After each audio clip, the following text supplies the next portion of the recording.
Bonjour à tous, dans cette vidéo, nous allons nous intéresser à un thème particulier du programme, donc les signaux lumineux.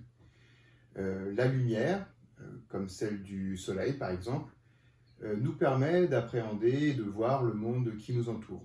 Nous allons cependant nous poser une question qui peut paraître un petit peu bizarre, c'est est-ce que cette lumière, est-ce qu'elle est toujours visible ? Pour répondre à cette question, nous allons utiliser un objet particulier, donc c'est un laser. Donc le laser, qu'est-ce que c'est? C'est une source de lumière très cohérente et très puissante qui donne depuis l'émetteur un point rouge sur un écran, comme le mur par exemple ici. Alors c'est un objet qui a de nombreuses applications dans la vie de tous les jours, hein. Cette lumière, on s'en sert notamment en chirurgie optique. On s'en sert pour un signal d'alarme, on peut s'en servir également en musique avec le disque laser, et on peut s'en servir, comme ici, pour mesurer une distance.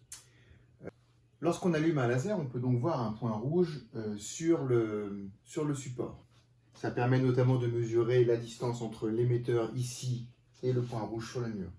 Est-ce que pour autant, on voit la lumière entre l'émetteur et le récepteur? On peut peut-être mettre sa main, intercepter le rayon, et je ne vois toujours pas la lumière entre l'émetteur et le récepteur qui est cette fois ma main. Alors, est-ce que c'est possible de le voir? C'est ce qu'on va essayer de faire. Alors, pour répondre à la question qu'on s'est posée, la première des choses, on pourrait se dire, peut-être que de jour, on ne voit pas la lumière du laser, peut-être que la nuit, on peut le voir. Que le laser donne toujours ce fameux petit point rouge. Alors voilà, je vais éteindre la lumière. Est-ce qu'on voit pour autant le rayon laser entre l'émetteur et le récepteur qui est là-bas? Toujours pas.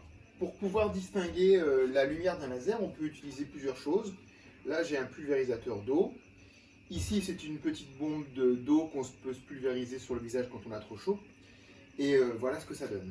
Donc si je mets ça au-dessus de la lumière du laser, vous pouvez apercevoir le laser. Pareil avec un pulvérisateur d'eau, si je pulvérise de l'eau au-dessus du laser, eh bien on voit le rayon apparaître.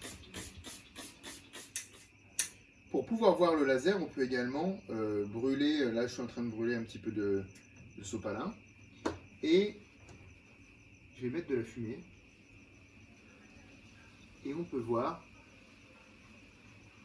grâce à la fumée, le laser apparaître également. Alors on pourrait également se demander si la lumière du laser se propage dans un autre milieu que l'air. Donc ici vous avez un verre rempli d'eau et je vais pointer donc le laser pour le faire traverser l'eau. Est-ce qu'on peut voir le laser à l'intérieur de l'eau? Pour l'instant on ne voit pas grand chose. Alors si je rajoute une petite goutte de lait à l'intérieur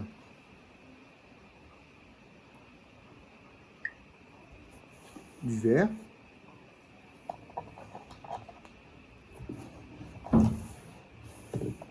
je vais mélanger un tout petit peu.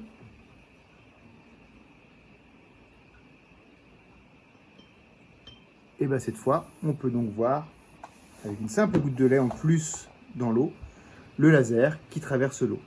Alors pourquoi? C'est parce que le laser va intercepter chaque petite particule de lait, comme si c'était un écran, et donc on peut voir apparaître le laser. Dernière petite expérience, donc ça c'est des lasers qu'on peut avoir à la maison, hein, laser d'ambiance, voilà, pour des décorations de Noël, par exemple. Pareil, hein, on ne voit que les petits points lumineux qui sont sur les murs ou sur les écrans. Si on veut voir apparaître les rayons, on peut vaporiser de l'eau et on voit apparaître donc tous ces petits lasers qui sortent du projecteur en ligne droite, donc qui se propagent de façon rectiligne. Une dernière petite chose, sur les lasers, vous pouvez voir qu'il y a un pictogramme. Ce pictogramme-là, voilà, qui veut montrer qu'il y a un danger et effectivement, il faut faire très attention avec les lasers, puisque s'il vous arrive directement dans l'œil, ça peut vous brûler le fond de la rétine et donc vous abîmer sérieusement les yeux. Donc ne jamais regarder un laser en face.